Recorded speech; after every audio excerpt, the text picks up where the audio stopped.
And then later, we diversified back to the business. We diversified completely away from employment agencies and opened a chain of drugstores where we opened them one at a time, absolutely from scratch, until we had 50. We had 50 drugstores. And it was a really tough business. I didn't realise how tough retailing was as compared probably to running an employment agency. And a lot of people were stretched, and there was a lot of illness in the business, and a number of, it seemed to be touched by cancer. A number of people, the young managing director I recruited, completely healthy when he joined, died within 18 months of cancer in his 30s.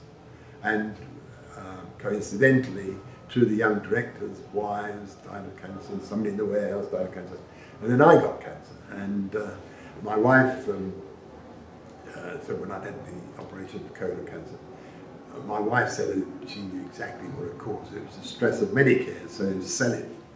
And so we put Medicare on the market. I rationalised it with the merchant bank that it was a timely thing to do, so I didn't tell them. It was my wife's decision. And we sold it, and we sold it for 100% more than it was worth, apparently. We had 4 bids, 3 bids about 10 million, and 1 bid for 20 million, which was fantastic. And so I decided that 5 million was owed to Reed, so out of the 20 million that should go back to Reed. But that left 15 million that really Reed didn't need in the business. So I decided it was a public company, it should be returned to shareholders.